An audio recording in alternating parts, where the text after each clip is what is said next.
मैं इस शहर में नया था। किराए का मकान तलाशते तलाशते थक चुका था।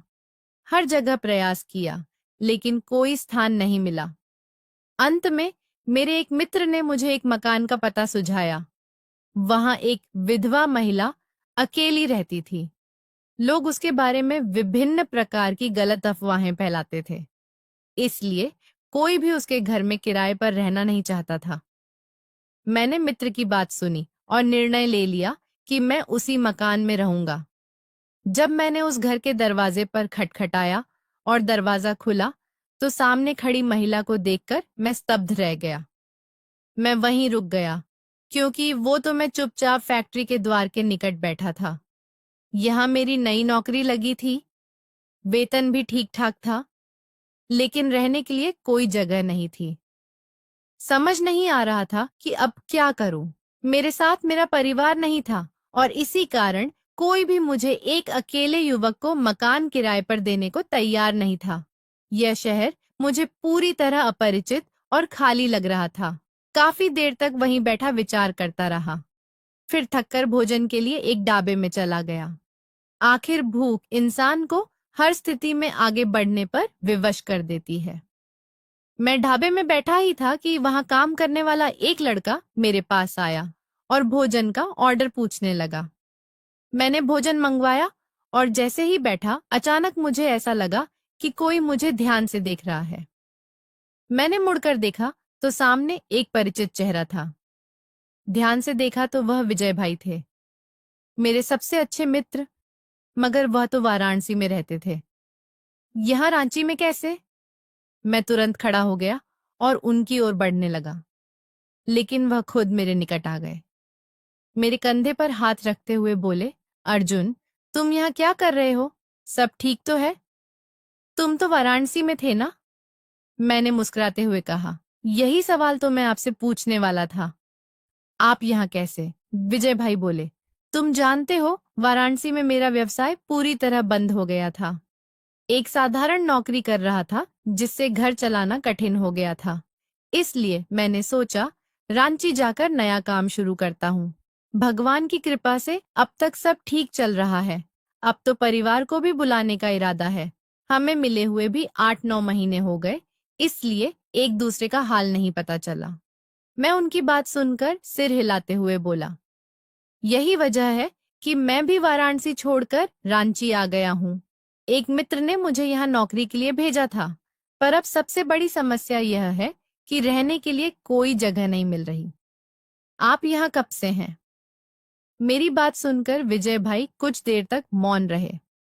फिर मुझे ध्यान से देखते हुए बोले, मुझे यहाँ आए हुए लगभग 5 महीने हो गए हैं। लेकिन तुम अभी कहाँ रह रहे हो? मैं सिर हिलाते हुए बोला, मेरा सामान तो फैक्ट्री में ही रखा है, वहीं दिन भर काम करता हूँ।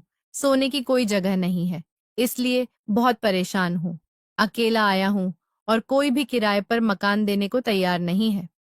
वाराणसी में तो फिर भी थोड़ी छूट मिल जाती थी, मगर रांची में तो बिल्कुल नहीं। मेरी बात सुनकर विजय भाई बोले, आओ बैठकर बात करते हैं। बताओ, काम कैसा चल रहा है और वेतन वगैरह कितना मिलता है? मैं उनके साथ मेज पर बैठ गया। वेटर भोजन लेकर आ चुका था। मैं उन्हें विस्तार से बताने लगा। माँ का इरादा मेरी शादी का है, इसलिए मैं कुछ धन कमाना चाहता हूँ। वाराणसी में भी फैक्ट्री में काम करता था, लेकिन यहाँ आय बेहतर है। महीने के करीब 1500 तक बन जाएगा। कुछ अपने पास रखूंगा, बाकी माँ को भेज दूंगा ताकि वह मेरी शादी के लिए जोड़ सके। मगर यहाँ रहते हुए रहने की जगह न मिलने की वजह से बहुत परेशान हूँ। वो मुस्कुराते हुए बोले, मुझे भी यहाँ आए ज्यादा वक्त नहीं हुआ, लेकिन मैं तुम्हारे लिए कोई व्यवस्था जरूर कर दूंगा। मेरी जान पहचान के कुछ लोग हैं जो इस मामले में मदद कर सकते हैं। उनकी बात सुनकर मैं तुरंत पूछ बैठा, आप इस वक्त कहाँ रह रहे हैं? मेरी बात पर वह कुछ पल चुप रहे, फिर बोले, अभी तो मैं अपनी दुकान में ही रात को सो जाता हूँ।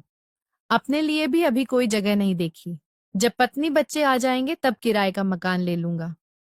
मुझे तो मिल जाएगा, पर तुम्हारे लिए थोड़ी मुश्किल होगी। उनकी बात सुनकर मैं कुछ पल मौन रहा। दिल में विचार आया कि उनसे कह दूं कि मुझे भी आज की रात दुकान में सोने की अनुमति दे दें। लेकिन जब उन्होंने खुद यह बात नहीं कही तो मैंने भी उन्हें परेशान ना करने का फैसला किया। हम दोनों साथ भोजन कर रहे थे। भोजन के बाद वह जबरदस्ती बिल देने लगे, पर मैंने मना कर दिया। पैसे चुकाकर हमने एक दूसरे के नंबर ले लिए क्योंकि पुराने नंबर दोनों के ही बंद हो चुके थे। विदा होते वक्त उन्होंने मेरा हाथ थामा और बोले, मैं जल्द ही तुमसे संपर्क करूंगा। मेरे पास अक्सर लोग आते रहते हैं। तुम्हें रहने की जगह जरूर मिल जाएगी। मैं उनके कंधे पर हाथ रखते हुए बोला, भाई साहब, जितनी जल्दी हो सके मेरी मदद कर दीजिए, वरना आज रात तो मुझे फुटपाथ पर ही सोना पड़ेगा। यह बात मैंने जानबूझकर कही थी। उम्मीद थी कि शायद उनके दिल में दया आ जाए और वह खुद ही अपनी दुकान में रुकने की अनुमति दे दें। लेकिन लगता था कि उनका ऐसा कोई इरादा नहीं था। कुछ देर बाद वह मुझसे विदा लेकर चले गए और मैं मौन होकर होटल के पास एक बेंच पर बैठ गया। कल से मुझे फैक्ट्री में काम शुरू करना था। पूरा दिन तो वहां बीतेगा, मगर रात की चिंता मुझे खाए जा रही थी। होटल में रहना अब संभव नहीं था। आय इतनी नहीं थी। हाँ, अगर छोटा सा कमरा किराए पर मिल जाता तो ठीक रहता, मगर कोई देने को तैयार नहीं था। घर पर मैंने झूठ बोल दिया था कि मकान मिल गया है ताकि माँ परेशान ना हो। लेकिन वास्तविकता यह थी कि रोजी कमाने के लिए इंसान को कई त्याग करने पड़ते हैं। किसी को नींद का, किसी को परिवार का और किसी को छत का। मेरी तो तीनों ही त्याग साथ चल रहे थे। काफी देर होटल के बाहर बैठने के बाद मैंने सोने की जगह खोजनी शुरू की। सड़क पर चलते चलते मैं झुग्गियों वाले क्षेत्र में पहुंच गया। वहां कुछ लोग भीख मांग रहे थे, कुछ जमीन पर लेटे हुए थे। मैं सोच में पड़ गया, क्या मुझे यहीं ठहर जाना चाहिए या आगे बढ़ना चाहिए। मेरी जेब में थोड़ा पैसा और मोबाइल था। डर था कि अगर यहीं सो गया तो सुबह तक दोनों चीजें गायब हो जाएंगी। इसलिए मैंने आगे बढ़ने का फैसला किया और सड़क पर अकेला चलता रहा। वहां कोई फकीर मौजूद नहीं था। हाँ, दूर दूर लोग अपने अपने सामान बेच रहे थे। मैं भी जाकर एक किनारे बैठ गया। अभी उजाला हो ही रहा था, इसलिए लेटना ठीक नहीं लगा। वक्त तेजी से बीत रहा था और थोड़ी देर बाद चारों तरफ सन्नाटा फैलने लगा। थकान के मारे मैं वहीं फुटपाथ पर लेट गया और कब नींद में खो गया पता ही नहीं चला। समय की गति ना कभी रुकी थी ना कभी रुकेगी। मेरी आंखें सूरज की पहली किरण के साथ खुली। कुछ देर तक करवटें बदलता रहा, मगर जब धूप सीधी आंखों में पड़ी तो नींद गायब हो गई। मैं उठकर बैठ गया। जेब से मोबाइल निकाला तो देखा सुबह के 7 बजे थे। अफसोस हुआ कि अगर थोड़ा पहले जाग जाता तो सुबह की पूजा कर सकता था। मैं रोज संध्या पूजन करने वाला इंसान था और उसे छोड़ना मुझे गलत लगता था।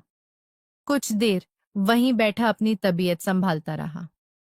फिर थक हार कर पास के एक होटल की ओर बढ़ गया ताकि मुंह हाथ धोकर नाश्ता कर लूं और फिर काम पर निकल जाऊं। वहां पहुंचने पर मुझे पानी मिल गया। यहाँ के लोग बड़े मिलनसार और मददगार थे, लेकिन सोने की जगह कोई नहीं दे रहा था। न जाने कैसा नियम था। अगर परिवार साथ हो तो जगह मिल जाती, वरना नहीं। यह बेवजह की चिंता मेरे सिर पर सवार हो चुकी थी। मुंह हाथ धोकर मैं एक कुर्सी पर बैठ गया और नाश्ते का ऑर्डर दे दिया। थोड़ी देर बाद चाय और पोहा मेरे सामने रख दिए गए। जैसे ही पहला कौर मुंह में गया, माँ की याद आने लगी।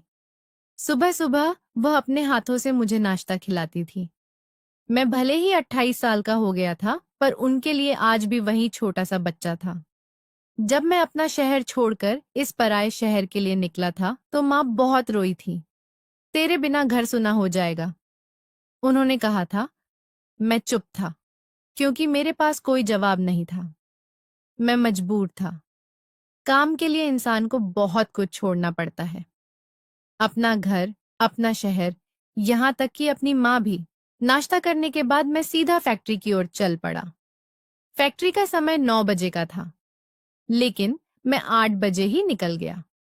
वहां पहुंचते पहुंचते आधा घंटा लग गया और फिर आधा घंटा बाहर बैठकर इंतजार करना था, क्योंकि 9 बजे से पहले किसी वर्कर को अंदर जाने की अनुमति नहीं थी। लंबा सफर तय करके जब मैं फैक्ट्री पहुंचा तो घड़ी में 8:30 बज रहे थे। चौकीदार ने मुझे रोक दिया। कंपनी ठीक 9 बजे खुलेगी, तब तक यहीं बैठो। मैं चुपचाप दरवाजे के पास बैठ गया। वह मुस्कुराते हुए बोला, तुम पहले ऐसे वर्कर हो जो इतनी पाबंदी से आए हो, लेकिन यह सब शुरू शुरू का जोश होता है। जैसे जैसे दिन बीतेंगे सबको समझ आ जाएगा और फिर लोग देर से आने लगते हैं। मैनेजर, ठेकेदार और मजदूर सब अक्सर देर से पहुंचते थे। कई बार मालिक खुद फैक्ट्री आ जाते हैं और जब देखते कि ठेकेदार या मजदूर नहीं पहुंचे हैं तो सबकी अच्छी तरह से खोजबीन करते हैं। उस आदमी ने मेरी तरफ देखकर कहा, तुम बहुत ईमानदार हो। मैं तुम्हारे बारे में मालिक से जरूर बात करूंगा। उसकी बात सुनकर मैंने कोई जवाब नहीं दिया। मुझे पूरा यकीन था कि वह यह तारीफ सिर्फ किसी स्वार्थ या लालच में कर रहा है, लेकिन मेरा उसे कुछ देने का कोई इरादा नहीं था। मैं चुपचाप बैठा फैक्ट्री का दरवाजा देख रहा था और मन ही मन यही प्रार्थना कर रहा था कि मुझे रहने के लिए कोई जगह मिल जाए। फुटपाथ पर रहना मेरे लिए बहुत मुश्किल हो गया था। वक्त तेजी से बीत रहा था। आधा घंटा गुजर गया और जैसे ही दरवाजा खुला मैं अंदर चला गया। सीधे अपने लॉकर की तरफ गया। हर मजदूर को एक लॉकर दिया गया था जिसमें वह अपना जरूरी सामान रख सकता था, क्योंकि मेरा सामान थोड़ा ज्यादा था, इसलिए मुझे 3 लॉकर दिए गए थे। मजबूरी में ठेकेदार ने मेरी काफी मदद की थी।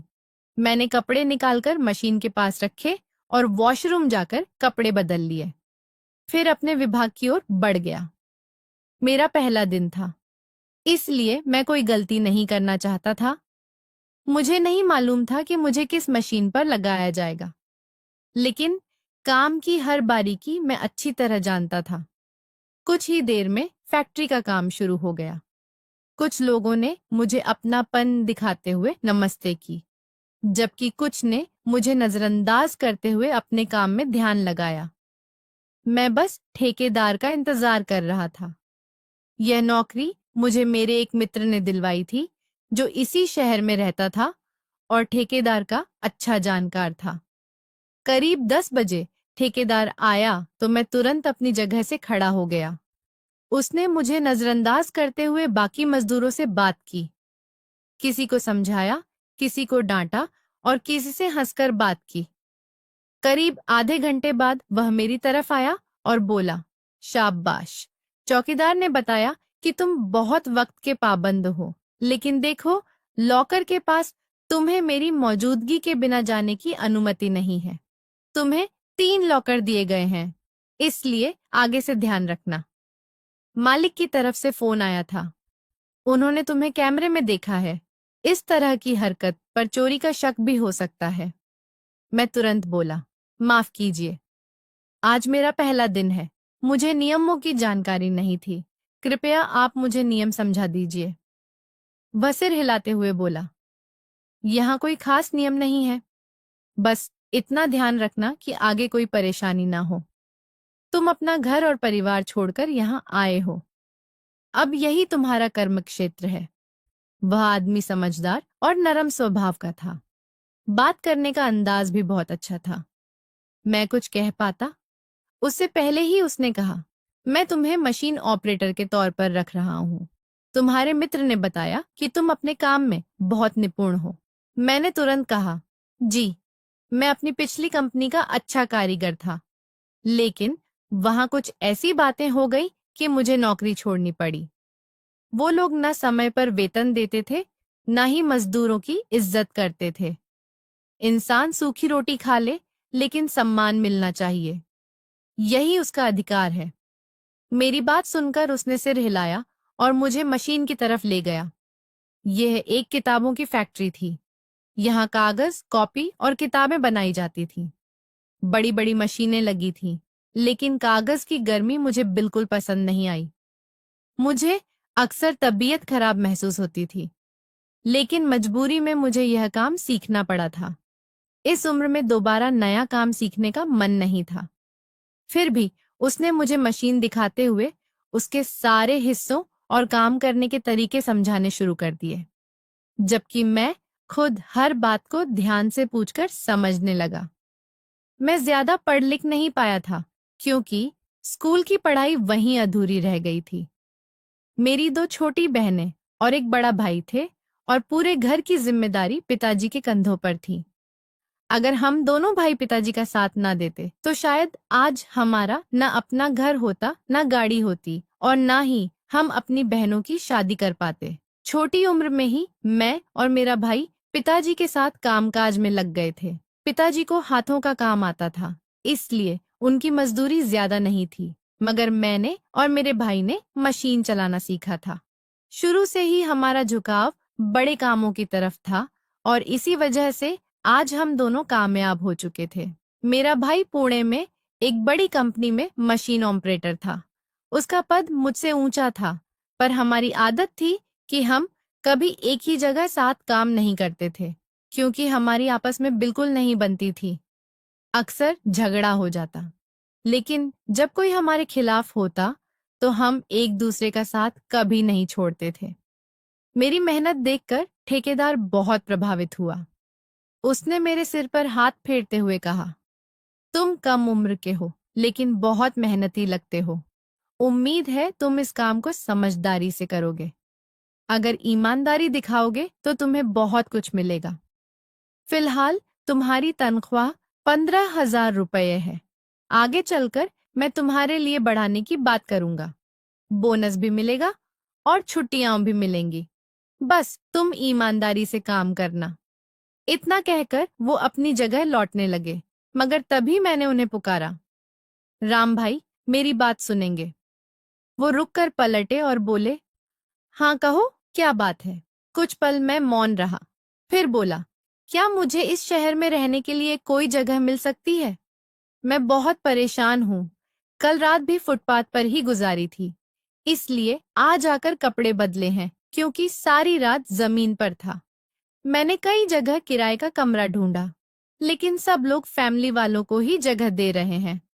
मेरी फैमिली तो पुणे में है, मैं कहाँ से लाऊं? और फिलहाल किसी होटल में रहना भी वहन नहीं कर सकता। मेरी आय इतनी नहीं है। मुझे शादी करनी है, माँ के लिए पैसे भेजने हैं। अगर सारा पैसा रहने में लगा दूंगा तो फिर बचाऊंगा कैसे? मेरी बात सुनकर वह सिर हिलाते हुए बोले, नहीं भाई, ऐसी कोई जगह मेरी नजर में नहीं है। अफसोस है, मगर मैं कोशिश करूंगा। अगर कोई जगह मिली तो तुम्हें जरूर बताऊंगा, लेकिन ध्यान रखना, फैक्ट्री में किसी को भी रहने की अनुमति नहीं है। एक बार एक आदमी ने ऐसा किया था तो मालिक ने उससे और ठेकेदार दोनों को निकाल दिया था। इसलिए मैं हमदर्दी में कोई ऐसा कदम नहीं उठा सकता। मेरा घर भी बहुत छोटा है, वरना तुम्हें किराए पर दे देता। मैं जल्दी से बोला, नहीं नहीं, मेरा वह मतलब नहीं था। बस अगर आपको कहीं कोई जगह मिले तो मुझे याद रखिएगा। यह कहकर मैं फिर मशीन पर लग गया। ठेकेदार भी चला गया। मैंने धीरे धीरे मशीन चलाना शुरू किया। जो उत्पादन मेरे हवाले था, उसे निकालना मेरी जिम्मेदारी थी। कुछ ही देर हुई थी कि मेरा मोबाइल बज उठा। मैंने मशीन को ऑटो मोड पर डालकर फोन उठाया और वहीं खड़ा रहा, ताकि अगर कोई गलती हो तो तुरंत संभाल सकूं। नंबर अपरिचित था। कॉल रिसीव करते ही एक नरम जानी पहचानी आवाज मेरे कानों में गूंजी, कैसे हो अर्जुन? तुम्हारी तबीयत कैसी है? मैं बस एक पल के लिए ठिठक गया था। पता नहीं क्यों वो आवाज कुछ जानी पहचानी सी लगी। मैंने तुरंत पूछा, कौन बोल रहा है? लेकिन दूसरी तरफ से कोई जवाब नहीं आया। मैं अजीब सी हालत में खो गया था। फिर मैंने झुंझलाकर दोबारा कहा, जवाब दो। कौन बोल रहा है? मेरा दिल और दिमाग दोनों उस आवाज में अटक गए थे। ऐसा कैसे संभव था? क्या यह कोई संयोग था या सच में कोई संकेत? मेरी आंखों में नमी भर आई थी। मैंने नंबर देखा और फिर वही शब्द दोहराए, कौन बोल रहा है? क्या आप सरस्वती हैं? मैं अपना वाक्य पूरा करता कि अचानक फोन कट गया। मैंने दोबारा कॉल की, मगर अब नंबर बंद जा रहा था। शायद कोई गलत नंबर था जिसने मुझे ब्लॉक कर दिया था। मैंने सिर झटक दिया। ऐसा कैसे हो सकता है? मैं खुद को समझाने की कोशिश करने लगा। कहते हैं ना, जब इंसान के दिल में कोई विचार बार बार उठे तो जरूर उसके पीछे कोई वजह होती है। हर इंसान में एक ना एक खासियत होती है, और मेरी खासियत यही थी कि अगर कुछ होने वाला होता तो मुझे पहले से एहसास हो जाता था। मैं दोबारा कॉल करने ही वाला था कि तभी ठेकेदार की आवाज आई। तुमने अपना मोबाइल काउंटर पर जमा नहीं करवाया? मैंने सिर हिलाकर नहीं कहा तो वो बोला, जाओ जल्दी से जमा कर दो। काम के वक्त मोबाइल रखना मना है। मैंने हाँ में सिर हिलाया और काउंटर की ओर बढ़ गया, लेकिन दिमाग में वही आवाज गूंज रही थी। शायद मेरा वहम था। मैं खुद को तसल्ली दे रहा था, पर जब तक इंसान को यकीन ना हो जाए, उसे चैन नहीं मिलता। काउंटर के पास जाकर मैंने अपनी माँ को फोन लगाया। पहली ही घंटी में उन्होंने रिसीव किया और हेलो कहा। लेकिन इससे पहले मैं बोला, माँ, पिताजी और भैया सरस्वती की खबर पर गए थे। वो गहरी सांस लेकर बोली, हाँ, तुम्हारे जाने के बाद वो दोनों वहीं गए थे। तुम जानते हो, तुम्हारे पापा लाख कोशिश करें, लेकिन वह बात भूल नहीं पाते। मैं कुछ और सुनता। इससे पहले ही मैंने राम राम कहा और फोन रख दिया। शायद यह मेरा वहम था।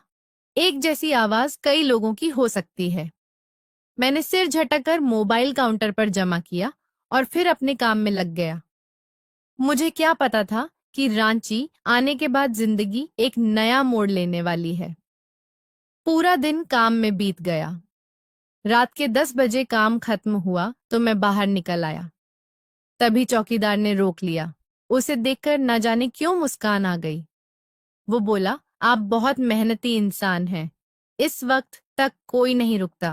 मैंने जेब से 100 का नोट निकालकर उसकी जेब में रखते हुए कहा, मेहनत से कमाओ, क्योंकि भगवान मेहनती को कभी खाली नहीं लौटाता।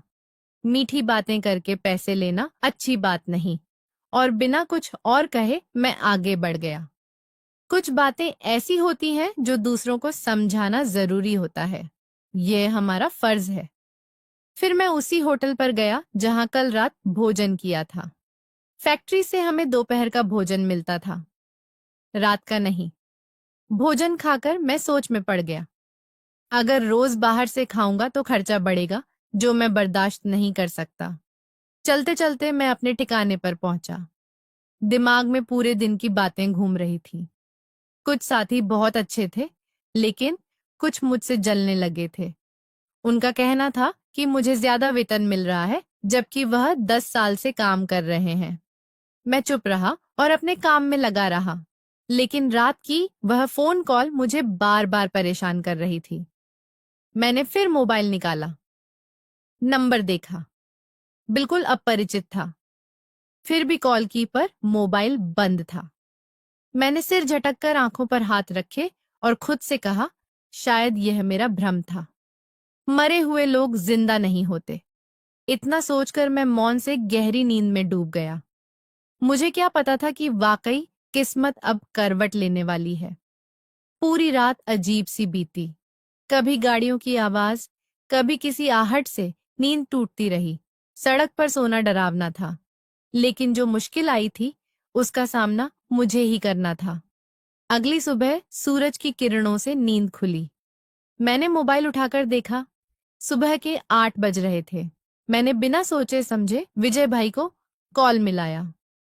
रात भर बेचैनी जो रही थी, मच्छरों के काटने और सड़कों पर गाड़ियों की आवाजों से मैं बेचैन हो उठा था। दिल में बस एक ही डर बार बार धड़क रहा था, कहीं कोई मेरी जेब से पैसे ना निकाल ले या मेरा मोबाइल फोन ना चुरा ले। अगर ऐसा हो गया तो मैं क्या करूंगा? मेरी पहली घंटी पर ही विजय भाई ने फोन उठा लिया था। वो हेलो कहते, इससे पहले ही मैंने नमस्ते किया और उनका हालचाल पूछा। उनकी आवाज भारी और थकी हुई लग रही थी। बोले, मैं तुम्हें ही फोन करने वाला था। दरअसल मेरी नजर में एक जगह आई है। आज शाम तुम मुझसे मिल लो। मैं तुम्हें उसकी पूरी जानकारी दे दूंगा। अभी अभी उठा हूं और दुकान भी खोल ली है।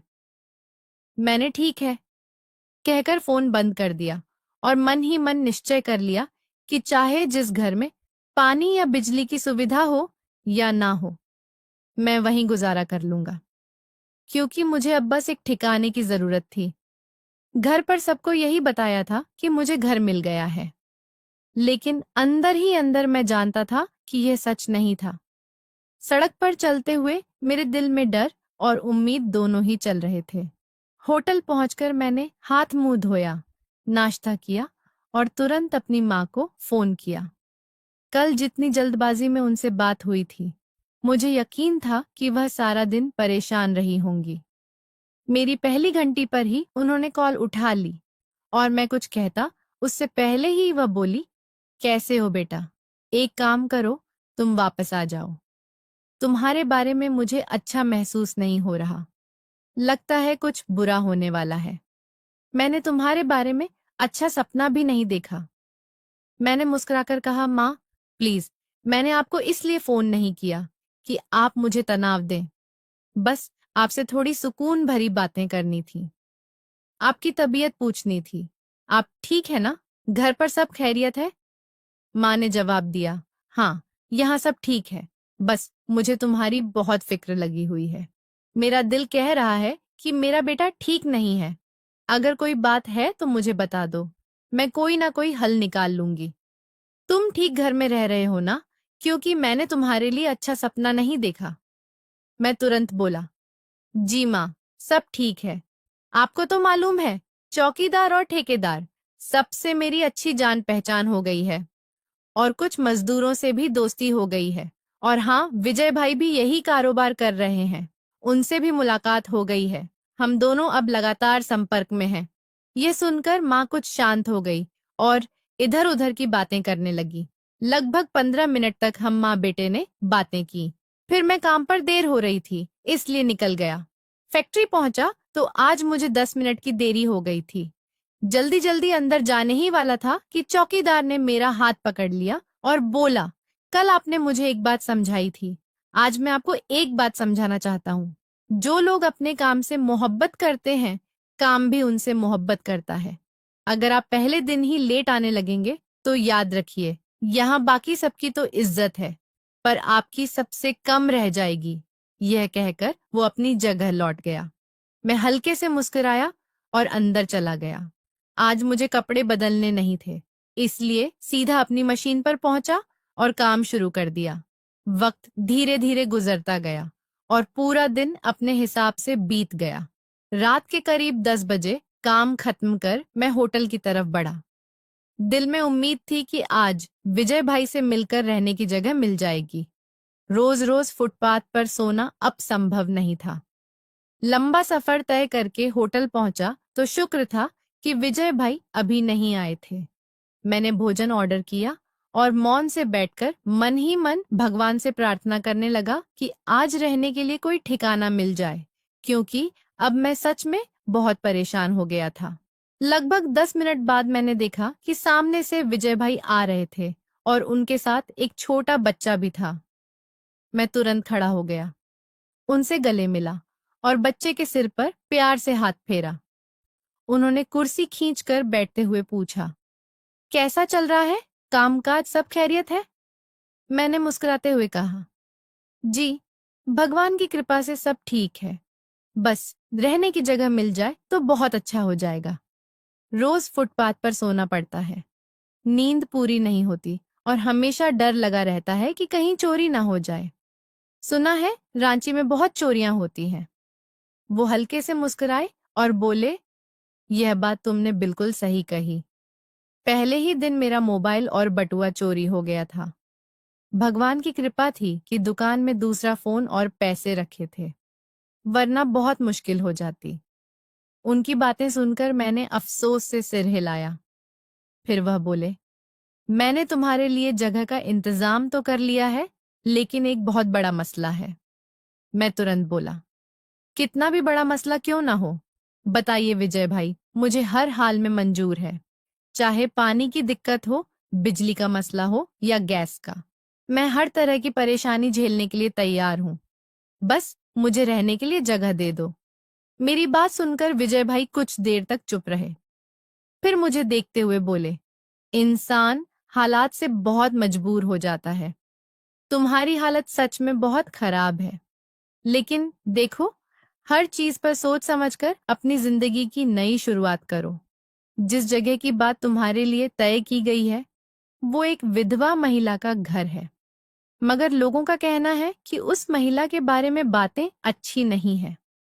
कहा जाता है उसने किसी का कत्ल किया था और अपने पति को छोड़कर कहीं भाग गई थी। अब उसके सिर पर किसी मर्द का साया नहीं है। कई बार उसने अपना घर किराए पर देने की कोशिश की, लेकिन कोई भी वहां रहना नहीं चाहता। बेचारी बहुत मजबूर है, लेकिन लोग उसे देखकर डर जाते हैं, अपनी जान का खतरा समझते हैं।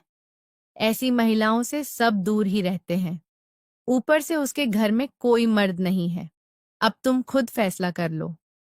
अगर तुम्हें इसमें कोई दिक्कत नहीं है तो मैं तुम्हारी बात उससे करवा देता हूँ। महीने का किराया 6,000 रुपए होगा। एक कमरा, बाथरूम, छोटा सा किचन और छोटा सा बरामदा। तुम्हें वहां पढ़ाने के लिए छात्र भी मिल जाएंगे। बस किराया समय पर उस महिला को देना होगा। विजय भाई की बात सुनकर मैं कुछ देर के लिए मौन हो गया। यह शहर मेरे लिए नया था। यहाँ के लोग भी अपरिचित थे। अगर उस महिला ने मुझे किसी मुसीबत में फंसा दिया तो मैं क्या करूंगा?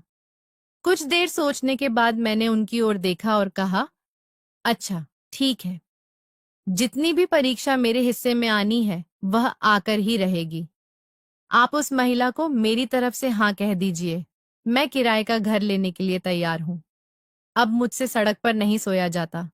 मेरा सारा सामान फैक्ट्री में रखा है। मेरे पैसे और मोबाइल हर वक्त जेब में रहते हैं। बहुत परेशानी हो रही है। घर पर भी मैंने झूठ बोल दिया है कि मैं किराए का घर ले चुका हूँ। माँ कई बार वीडियो कॉल पर घर दिखाने की जिद कर चुकी है। अब मैं क्या करूं?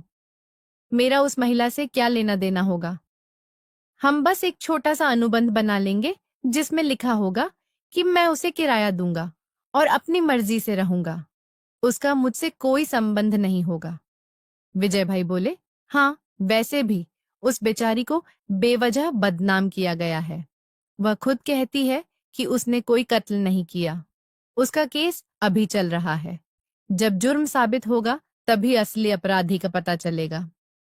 फिलहाल तो उसने सब कुछ बंद कर रखा है।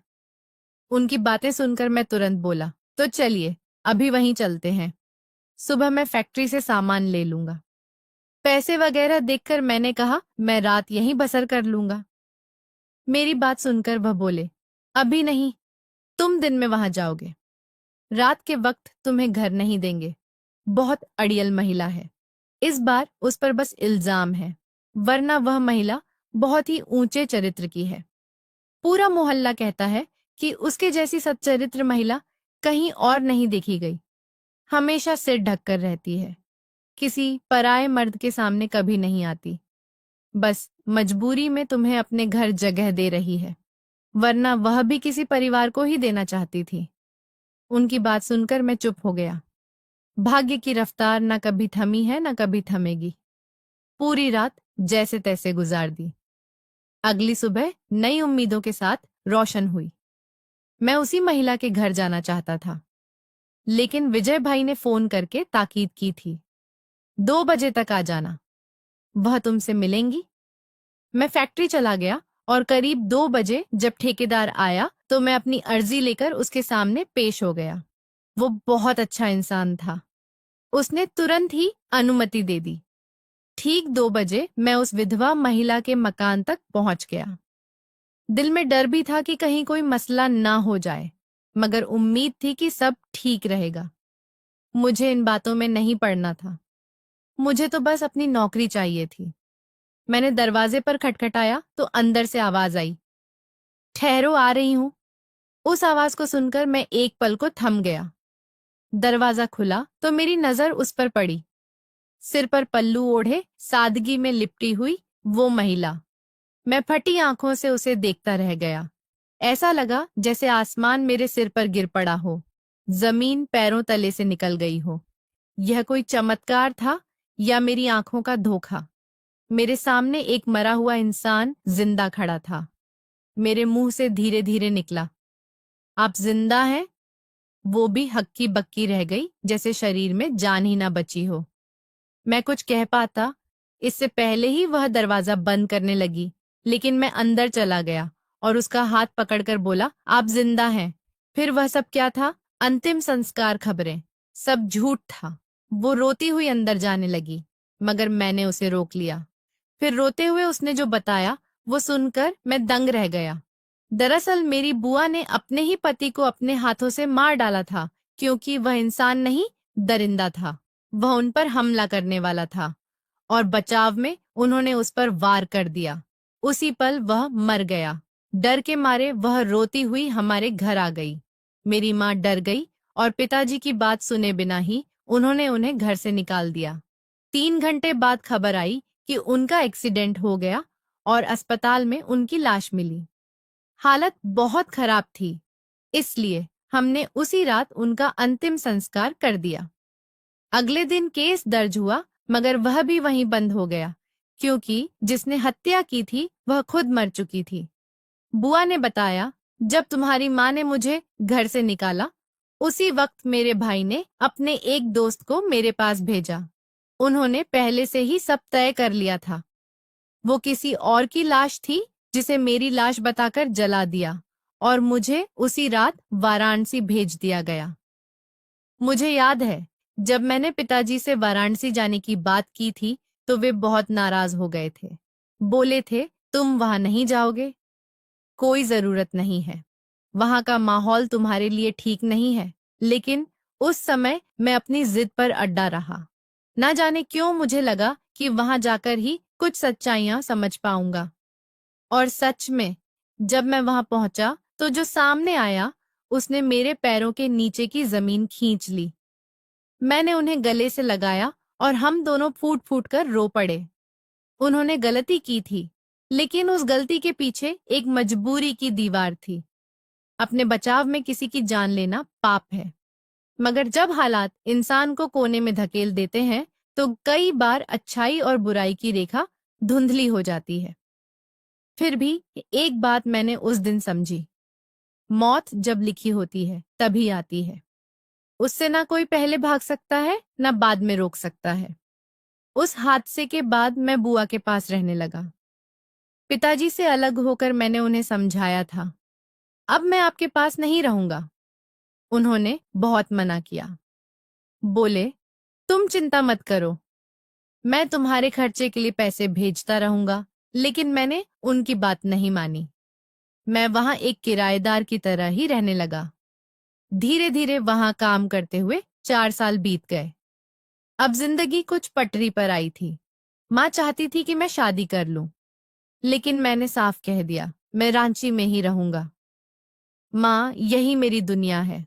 हम 3 भाई हैं, एक माँ पिताजी के पास और दूसरा बुआ के साथ। सब अपनी अपनी जिम्मेदारियां निभा रहे हैं। जिंदगी ने सिखाया है कि रिश्तों की असली कीमत वही समझता है जो वक्त के तूफानों से गुजरा हो।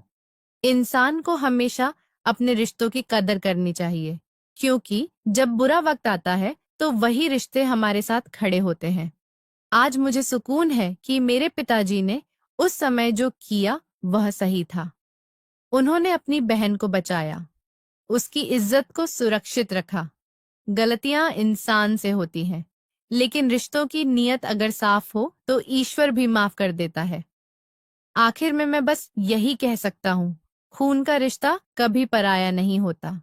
समय चाहे जितनी दूरियां बना दे, लेकिन जब तक दिल में अपनापन जिंदा है तब तक हर रिश्ता अमर रहता है। तो दोस्तों, ये थी आज की कहानी। इस कहानी पर आपकी क्या राय है, कमेंट में जरूर लिखिए। अगर आपको कहानी पसंद आई हो तो वीडियो को लाइक करें, चैनल को सब्सक्राइब करें और बेल आइकन दबाकर ऑल पर सेट कर लें, ताकि नए वीडियो की सूचना आपको तुरंत मिल सके। धन्यवाद।